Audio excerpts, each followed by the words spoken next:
तो हेलो दोस्तों, स्वागत है आप सभी का एडवारम भाई। मेरा नाम मोहित गिरी है भैया। आज के इस लेक्चर में यार अपन पढ़ने वाले हैं कि अपना टेस्ट क्राइटेरिया और टेस्ट केस क्या होता है। ठीक है,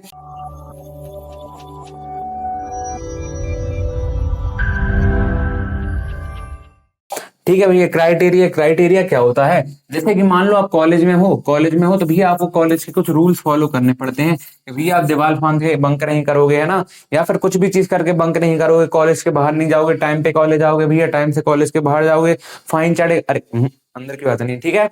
और क्या भैया, और क्या भैया, हाँ हाँ हाँ, फालतू लड़ाई भड़ाई नहीं होगी, रैगिंग नहीं होगी, ठीक है।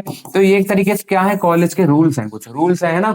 ऐसे जब भी अपन कुछ टेस्ट कर रहे हैं, जब भी अपन किसी सॉफ्टवेयर की टेस्टिंग कर रहे हैं, जब भी अपन किसी सॉफ्टवेयर क्या कर रहे हैं भैया, टेस्टिंग कर रहे हैं, तो उसके कुछ क्राइटेरिया होते हैं। मतलब वो क्राइटेरिया तो अपन को फॉलो करने ही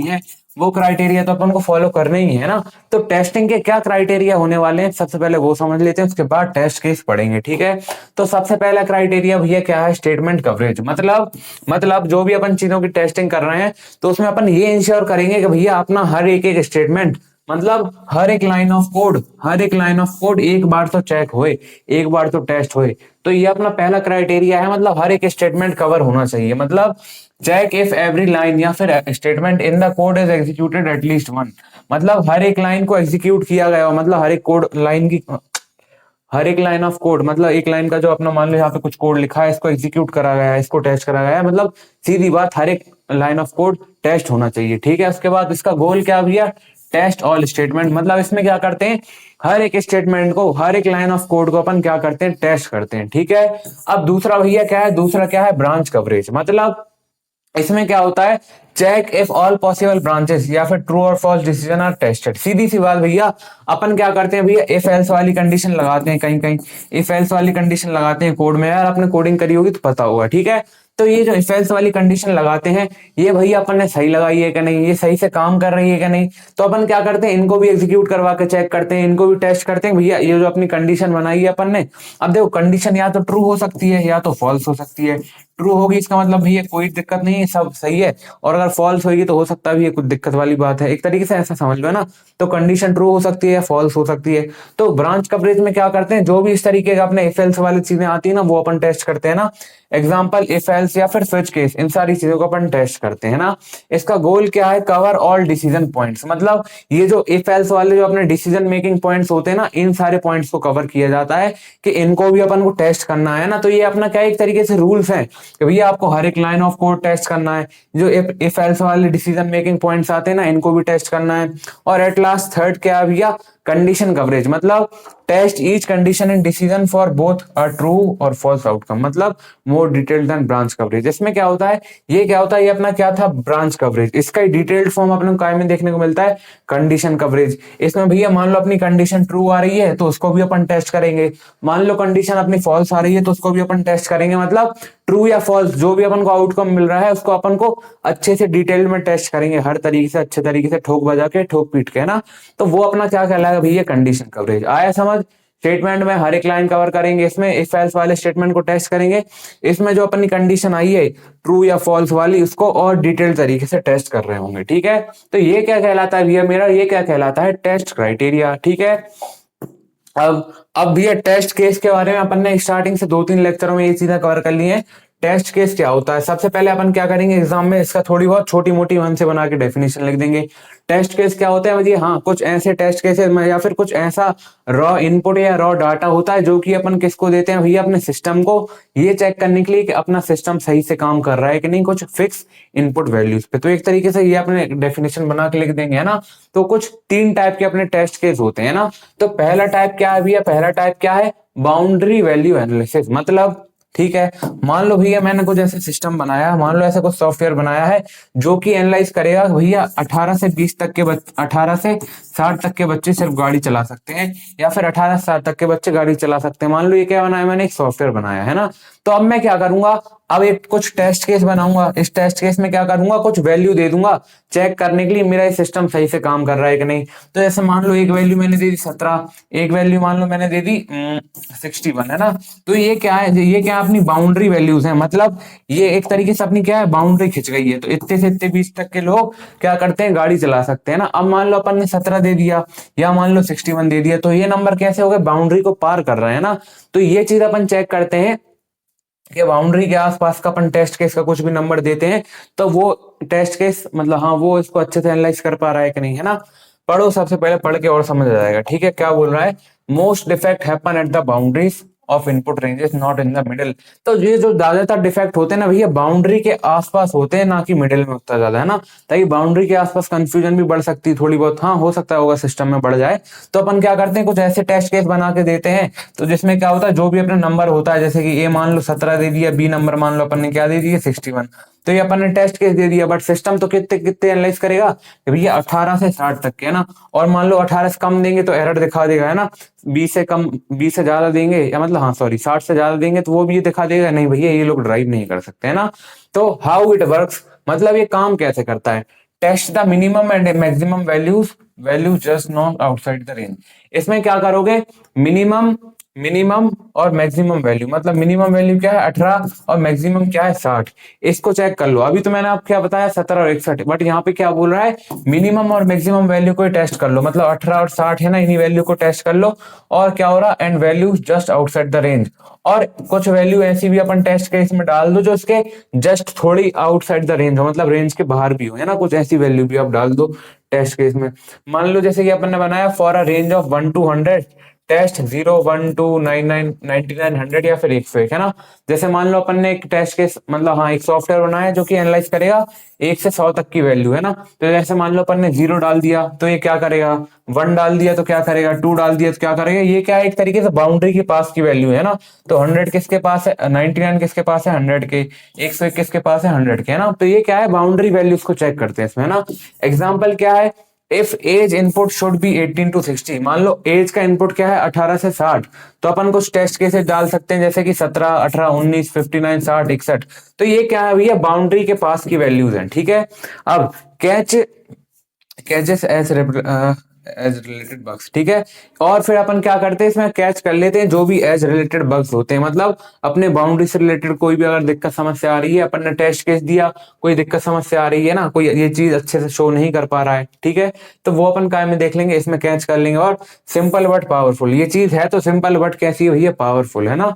तो चलिए दोस्तों, आशा करता हूं ये लेक्चर्स आपको काफी अच्छे लग रहे होंगे। ये जो बैच आप देख रहे हो, ये सब्जेक्ट आप पढ़ रहे हो, ये एब्सोल्युटली आपके लिए फ्री है यूट्यूब पर। इसके डिस्क्रिप्शन में आपको कंप्लीट लिंक मिल जाएगी, या फिर आप एडवारा इंजीनियर चैनल पर जाके देख सकते हो।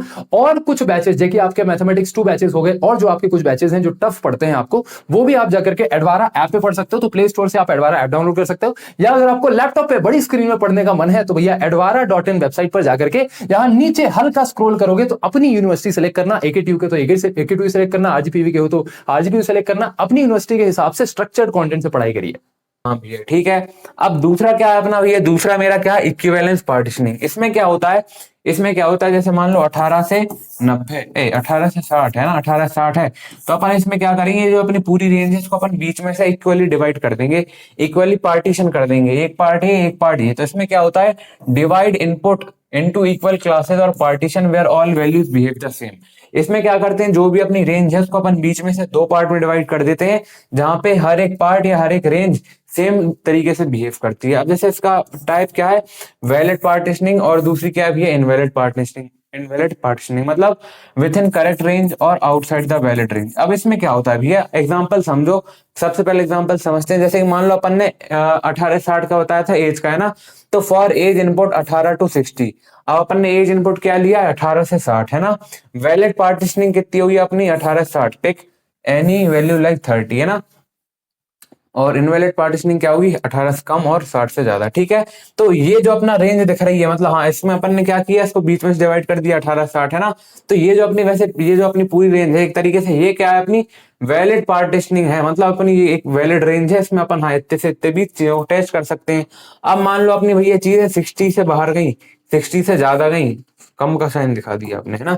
तो 60 से चीजें ज्यादा गई तो ये अपने लिए क्या हो जाएगी, इनवैलिड रेंज हो जाएगी, है ना। और मान लो भैया चीजें 18 से कम गई, 18 से कम गई तो ये मेरे लिए क्या हो जाएगी, इनवैलिड रेंज हो जाएगी। मतलब इनवैलिड पार्टीशन अपना क्या कहलाएगा, 18 से कम वाला और 60 से ज्यादा वाला पिक 15 एंड 70। तो ये अपने लिए क्या है, 15 और 70 इनवैलिड रेंज है ना। बट अपनी वैलिड पार्टीशनिंग क्या होगी, पिक एनी वैल्यू लाइक 30, है ना। तो जो भी अपनी हाँ क्या बोल रहा है, 18-60 की वैल्यू अपनी क्या होंगी, वैलिड पार्टीशनिंग, है ना। ये क्या करता है, reduces number of test cases. इसमें क्या होता है, अपन को इतने से इतने बीच अपन रेंज टेस्ट कर लेते हैं तो अपन क्या होता है, टेस्ट केसेस बार बार कम देने पड़ते हैं ना। तो एक रेंज अपन ने दे दी, अब उस रेंज के पहले अपन क्या कर रहे थे, एक एक नंबर को उठा के दे रहे थे टेस्ट केस में। अपन ने क्या किया, एक पूरी रेंज पकड़ा दी इतने से इतने बीच, है ना। तो वो क्या होता है, टेस्ट केस फिर अपन को कम देने पड़ते हैं ना। और covers broad input space quickly, और ये क्या करता है, बहुत बड़ा इनपुट स्पेस क्विकली कवर कर लेता है ना। अब इसका टाइप से पढ़ लिया था, ये भी पढ़ लिया था ना। अब लास्ट क्या बचा है, अभी लास्ट मेरा क्या बचा है, एरर गैसिंग। इसमें अपन क्या करते हैं अभी, एक तरीके से तुक्का मारते हैं। जैसे एग्जाम में कुछ नहीं आता ना, या फिर भी अपन मन से 4 पेज का आंसर बना के लेके आते हैं ना, वैसे इसमें अपन क्या करते हैं, एरर गैसिंग करते हैं। ये एग्जांपल पहले की वीडियो में भी समझा था भैया, आप फिर समझ लेते हैं। जैसे ही मान लो अपन ने एक सॉफ्टवेयर बनाया, इसमें अपन ने यूजर आईडी और इनपुट फॉरवर्ड पासवर्ड का यहाँ पे यूजर आईडी डालेंगे, यहाँ पे अपन पासवर्ड डालेंगे, ठीक है। ये अपन ने बनाया था, ठीक है। अब यहाँ पे मतलब हाँ, फॉरवर्ड मतलब आगे जाने की बटन थी, अगले पेज पे जाने की बटन थी। अब मान लो यूजर ने ये दोनों चीज फिल ही नहीं करी, भैया यूजर बहुत शातिर है ना, और उसने क्या किया, डायरेक्ट इस बटन पे दबा दिया। तो यहाँ पे अपना सिस्टम काम करना क्या बंद हो जाना चाहिए, नहीं भैया नहीं होगा। तो अपन को सिस्टम आउटपुट क्या देगा, इनकरेक्ट इनपुट। मतलब अपन ने सीधी बात, या फिर नो इनपुट, या फिर एक तरीके से दिखा देगा कि ये आपने कुछ इनपुट ही नहीं डाला तो हम आगे क्या बढ़ाए, है ना। तो एरर गैसिंग में क्या होता है, यूज एक्सपीरियंस एंड इंट्यूशन। कुछ खुद का एक्सपीरियंस यूज करते हैं, कुछ इंट्यूशन, मतलब हाँ ये चीजें कर सकता है यूजर, है ना। Where the system might break, यहाँ पे अपना क्या हो सकता है, सिस्टम टूट सकता है। तो वो चीज अपन तुक्का मार के सॉल्व करते हैं ना। एग्जाम्पल ऑफ कॉमन गैसेस, कुछ एग्जाम्पल जैसे कि लीविंग फील्ड एम्प्टी हो सकता है, भी अपना यूजर शातिर हो सकता है, चालू हो सकता है, कुछ फील्ड ही खाली छोड़ देना। Entering negative numbers not allowed, जैसे मान लो अपन ने टेस्ट केस मतलब हाँ 18 से 60 के बीच की रेंज डाली थी और यूजर डाल दे -18, तो उस कंडीशन में क्या हुआ, तो भैया हाँ यार यूजर है यार, कुछ भी कर सकता है, ठीक है ना। और क्या होता है, मतलब हाँ ये कुछ ऐसी प्रॉब्लम है जो यूजर कर सकता है, जिनको अपन मान लो टेस्ट केस में नहीं डाल सकते, बट खुद से अपन सोच सकते हैं ना। तो इन कंडीशन को टेस्ट करके फिक्स कर देंगे पहले ही, है ना। तो अपना सिस्टम ब्रेक नहीं होगा, है ना।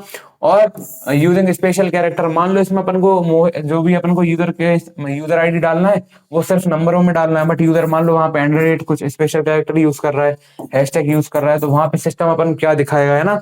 या फिर डिवाइड बाय जीरो, देखो किसी भी चीज को अपन जीरो से डिवाइड नहीं कर सकते। और मान लो अपने यूजर में कुछ ज्यादा चुल है, वो कुछ जीरो से डिवाइड करने लगे, तो वहां पे अपना सिस्टम क्या दिखाएगा। या फिर submitting the same form twice, या फिर किसी एक फॉर्म को यूजर 2 बार सबमिट करके दिखा दे, तो वहां पे अपना सिस्टम क्या रिपोर्ट दिखाएगा, है ना। तो ये सारी चीजें अपन पहले टेस्ट कर लेते हैं और इन सारी चीजों को अपन पहले ही फिक्स कर देते हैं, ताकि आगे जाकर कोई समस्या ना आए। अब ये एरर गैसिंग अपने लिए यूजफुल क्या है, find real world issues that formal techniques might miss. ये क्या करता है भैया, कुछ रियल वर्ल्ड इश्यूज जो अपन को रियल वर्ल्ड, देखो सिस्टम बनाते वक्त कुछ चीजें अपन को नहीं समझ आती, बट उनकी समस्या ज्यादा अपन को कब समझ आ सकती है, जब वो सिस्टम अपना यूजर यूज करने लगे, है ना। तो वो मेरा क्या कहलाता है, रियल वर्ल्ड इश्यूज, मतलब जो सिस्टम यूज करते वक्त अपन को समझ आया ना। तो ये क्या होता है, रियल वर्ल्ड इश्यूज को फिक्स करने में हेल्प करता है, जो कि अपन को फॉर्मल टेक्निक्स, जो अपन नॉर्मल फॉर्मल टेक्निक्स करते हैं ना वही टेस्टिंग की, उनमें अपन को उतना ज्यादा नहीं समझ आ सकता, है ना। और best done by experience testers, ये कौन करता है भैया, एक्सपीरियंस टेस्टर लोग ही कर पाते हैं। हो सकता है भैया आप करने लगो, है ना, तो इसमें कोई दिक्कत समस्या वाली बात नहीं है ना। तो एग्जाम में कैसे लिख के आएंगे भैया, यार ये सारी चीजें तो अपन पता ही है ना, एग्जाम में कैसे लिख के आओगे, ठीक है। इसके नोट्स बना लेना भाई, दिक्कत नहीं आएगी कहीं पे, है ना। तो चलो चलो भैया, ये अपन क्या पढ़ रहे हैं यार, ऐसी पढ़ रहे हैं, ऐसी पढ़ा रहे हो ना भैया, हाँ ऐसी क्या है भैया, अपना इजी सब्जेक्ट है यार। दिक्कत कहाँ पे आती है, सीओए में, एडा में, डिस्क्रीट या फिर M3 में। भैया एडा और सीओए तो यार इंटरव्यू पर्सपेक्टिव से इंपॉर्टेंट है, प्लेसमेंट पर्सपेक्टिव।